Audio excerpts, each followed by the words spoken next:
अस्सलाम वालेकुम। मेरा नाम मोहम्मद अकील अहमद है और जो मैंने सिलसिला शुरू किया हुआ है अरब की तारीख़, कबीलों और अक़साम के हवाले से, ये उसका 15वां हिस्सा है। 14वें हिस्से का रब्त बयान कर लेते हैं। रब्त ये था कि आप अपने चचा अबू तालिब की ज़ेर कफ़ालत में रहे, उसका ज़िक्र था। जरजीस यानी कि बुहीरा राहिब का ज़िक्र था और जंग फुजार का ज़िक्र था। अब 15वां हिस्सा है। इसके अंदर आप सल्लल्लाहु अलैहि वसल्लम और हज़रत खदीजा रज़ियल्लाहु ताला अन्हा का जो निकाह हुआ उसका ज़िक्र है। आप और हज़रत खदीजा के ग़ुलाम मैसरा की मुल्क शाम से जब वापसी हुई तो हज़रत खदीजा ने अपने माल के अंदर जो बरकत देखी, इससे पहले उन्होंने इतनी बरकत नहीं देखी थी। ऊपर से मैसरा ने आपकी तारीफ़ की कि आपने सच्चाई और अमानतदारी से जिस तरह से मामलात की तिजारत को देखा, तो हज़रत खदीजा को बताया। हज़रत खदीजा को यूँ लगा कि उनका खोया हुआ ख़जाना उनको वापस मिल गया। तो हज़रत खदीजा ने अपनी सहेली नफीसा बिनते मंबा से ज़िक्र किया कि वो आपसे निकाह करना चाहती हैं। तो हज़रत खदीजा का पैगाम लेकर नफीसा बिनते मंबा आपके पास गईं और आपने अपने चचाओं से ज़िक्र किया इसका। तो आपके चचाओं ने हज़रत खदीजा के चचा से ज़िक्र किया। तो आप और हज़रत खदीजा का निकाह हुआ वापसी के 2 माह बाद, यानी जब मुल्क शाम से वापस आए, बातें की, आपकी तारीफ़ की और उसके बाद निकाह हुआ। तो इस मामले में तकरीबन 2 माह का अरसा लगा। आपने हज़रत खदीजा को महर के अंदर 20 ऊँट दिए। हालांकि इससे पहले हज़रत खदीजा रज़ियल्लाहु ताला अन्हा के लिए बड़े बड़े सरदारों और रईसों के रिश्ते आए, लेकिन हज़रत खदीजा ने इनकार किया था। जब हज़रत खदीजा से आपका निकाह हुआ तो आपकी उम्र 25 साल थी और हज़रत खदीजा की उम्र 40 साल की थी। और आपने हज़रत खदीजा की ज़िंदगी में किसी और औरत से निकाह नहीं किया था। इब्राहीम के अलावा आपकी सारी औलाद जो है वो हज़रत खदीजा रज़ियल्लाहु ताला अन्हा से हुई थी। हज़रत खदीजा अपने ख़ानदान और कबीले में मुअज़्ज़ज़ तरीन ख़ातून थी। अक्लमंदी के लिहाज से, तिजारत यानी कि मालदारी के लिहाज से और हसब नसब के हिसाब से। हज़रत खदीजा के पहले यानी आपके जो पहले बेटे हुए उनका नाम कासिम था। आप कासिम के नाम से आपका लक़ब था। अबुल कासिम के लक़ब से आप मशहूर हुए। और उसके बाद आपकी बेटी ज़ैनब और रुक़ैया और उम्मे कुलसूम पैदा हुई और फिर हज़रत फ़ातिमा और अब्दुल्ला थे। इनका लक़ब ताहिर और तैयब 2 लक़ब थे। बाद इसको 4 और 5 कहते हैं। आपके 3 बेटे और 4 बेटियां थी। आपकी औलाद में आपके जो लड़के थे वो बचपन में ही फोत हो गए थे। जो बच्चियां थी इन्होंने इस्लाम का ज़माना पाया और हिजरत भी की। आप सल्लल्लाहु अलैहि वसल्लम की ज़िंदगी में हज़रत ज़ैनब, रुक़ैया, उम्मे कुलसूम फोत हो गई, लेकिन हज़रत फ़ातिमा जो है ये आपकी रहलत यानी आपकी वफ़ात के 6 माह के बाद हज़रत फ़ातिमा रज़ियल्लाहु ताला अन्हा का भी इंतकाल हो गया था। और ये उस वक्त की बात है जब हजूर सल्लल्लाहु अलैहि वसल्लम की उम्र का 35वां साल चल रहा था। कुरैश मक्का ने सोचा कि वो खाना काबा की नए सिरे से तामीर कराएं, क्योंकि काबा की जो पहली तामीर हो चुकी थी उसमें काबा की जो कद थी, ऊंचाई थी, वो 9 हाथ थी, एक इंसान की कद से थोड़ी ऊंची थी। तो उन्होंने नए सिरे से बनाने का सोचा, क्योंकि हज़रत इब्राहीम और इस्माईल अलैहिस्सलाम की तामीर की हुई में बहुत तावील अरसा गुजर चुका था, जिसकी वजह से खाना काबा की दीवारें जो हैं वो खस्तगी का शिकार हो चुकी थी, दीवारें फट गई थी, गिरने का खदशा था। और उसी साल सैलाब था जिसका रुख खाना काबा की तरफ था। तो कुरैश मक्का ने ये सोचा कि वो नए सिरे से तामीर करें, और खाना काबा की छत भी नहीं थी, जिसकी वजह से उसमें जो ख़जाना होता था चोर उठा के ले जाया करते थे।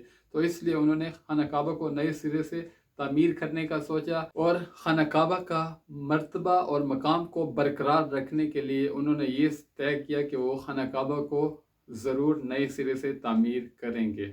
और जब ये तय हो गया कि खाना काबा की तामीर नए सिरे से करनी है, तो सबसे पहले ये मशवरा हुआ कि खाना काबा की तामीर में सिर्फ हलाल पैसे लगाए जाएंगे, हराम के पैसे खर्च नहीं किए जाएंगे, यानी कि सूद के, रिश्वत के, चोरी चकारी के, लूट मार के पैसे नहीं लगाएंगे, सिर्फ मेहनत से और हलाल की कमाई लगाई जाएगी। जब ये तय हो गया तो अब खाना काबा की नई तामीर के लिए पुरानी को गिराना था। तो माजी के वाक़यात देखने के बाद किसी में हिम्मत नहीं हो रही थी कि वो गिराएं। تو سب سے پہلے ولید بن مغیرہ مخزومی نے ہمت کی اور گرایا، تو جب لوگوں نے دیکھا کہ ان پہ کوئی آفت نہیں ٹوٹی تو وہ بھی شامل ہو گئے اور گرایا کہاں تک، جہاں پہ قواعد ابراہیم موجود تھے وہاں تک گرایا۔ پھر تعمیر شروع ہو گئی، تعمیر جب حجر اسود تک پہنچی تو پھر ان کے درمیان ایک جھگڑا ہوا کہ پتھر کون رکھے گا، تو ہر ایک یہ چاہتا تھا کہ اس کو یہ شرف حاصل ہو۔ تو 4 سے 5 دن یہ ان کے درمیان جھگڑا چلتا رہا، رفتہ رفتہ اس نے اس قدر شدت اختیار کر لی کہ لوگوں نے سوچ لیا کہ حرم میں پھر سے خون خرابہ ہو جائے گا، تو ایسا نہیں ہوا۔ تو ابو امیہ مخزومی نے فیصلے کی ایک ایسی صورت پیدا کی جس کی وجہ سے جھگڑا نہیں ہوا۔ وہ بات کیا تھی؟ انہوں نے یہ کہا کہ کل یعنی کہ دوسرے دن حرم کے دروازے سے جو سب سے پہلے داخل ہوگا اس کو اس فیصلے کا حاکم بنایا جائے گا، وہ جو بھی فیصلہ کریں گے وہ منظور ہوگا۔ تو اللہ کی مشیت ایسی تھی کہ دوسرے دن حضور صلی اللہ علیہ وسلم آئے، سب لوگ چیخ پڑے کہ حاذ الامین رضیناہ حاذا محمد صلی اللہ علیہ وسلم، یعنی کہ حضور صلی اللہ علیہ وسلم سے سب راضی ہو گئے کہ یہ فیصل بنے، یعنی کہ حاکم بنے اس فیصلے کا۔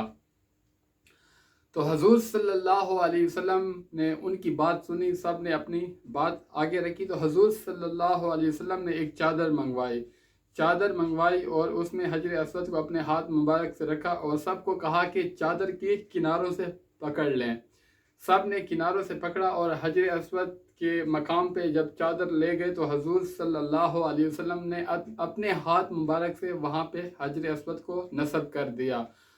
تو سب اس فیصلے سے راضی ہو گئے اور یہ ایک معقول فیصلہ تھا اور سب لوگ اس فیصلے سے راضی ہو گئے اور یہ ایک معقول فیصلہ تھا، اور حضور صلی اللہ علیہ وسلم کو وہ شرف حاصل ہوا جو سب چاہ رہے تھے، کیونکہ اس میں اللہ کی مشیت چاہت ایسی تھی۔ اور کعبۃ اللہ کی جو تعمیر کر رہے تھے وہ باقوم نامی ایک رومی معمار نگران تھا، اس کے زیر نگرانی یہ کام ہو رہا تھا۔ تو قریش کے پاس حلال مال کی کمی ہو گئی، اب یہ تھا کہ کیا کیا جائے، تو انہوں نے شمال کی جانب سے تعمیر 6 ہاتھ کم کر دی، تو وہ حصہ آج تک ویسے ہی ہے، وہ حتیم کہلاتا ہے۔ اور اس کے بعد انہوں نے خانہ کعبہ کا جو دروازہ تھا اس کو زیادہ اونچا کر دیا تاکہ ہر شخص داخل نہ ہو، جس کو وہ اجازت دے وہی شخص داخل ہو۔ تو جب خانہ کعبہ کی تعمیر 15 ہاتھ کے قریب ہو گئی اونچائی، تو انہوں نے اس کے اندر 6 ستون بنائے اور پھر اس کے اوپر چھت بھی بنائی، تو قریب کعبہ کی جو شکل ہے وہ چکور ہو گئی، اور 15 میٹر تک کعبہ کی جو اونچائی تھی جو اب بھی ہے 15 میٹر تک ہے۔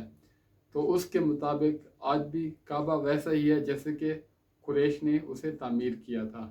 جیسے کہ آپ کو معلوم ہے کہ میرا ویڈیو بنانے کا مقصد یہ ہے کہ کتاب پڑھنے کا رواج کم ہو گیا ہے، سوشل میڈیا کا دور آ چکا ہے اور لوگ سوشل میڈیا کو دیکھنا پسند کرتے ہیں، تو میں نے یہ سوچا کہ کتاب کے جو مین پوائنٹ ہیں ان کو میں مینشن کر کے اس کی جو سمری ہے، خلاصہ، وہ آپ کے سامنے پیش کر سکوں۔ تو آپ لوگوں سے ریکویسٹ ہے کہ آپ میرے چینل کو لائک کریں، سبسکرائب کریں، شیئر کریں، اپنے دوستوں کو انوائٹ کریں تاکہ زیادہ سے زیادہ یہ لوگوں تک پہنچائی جائے۔ تب تک کے لیے اللہ نگہبان، اللہ حافظ، السلام علیکم ورحمۃ اللہ۔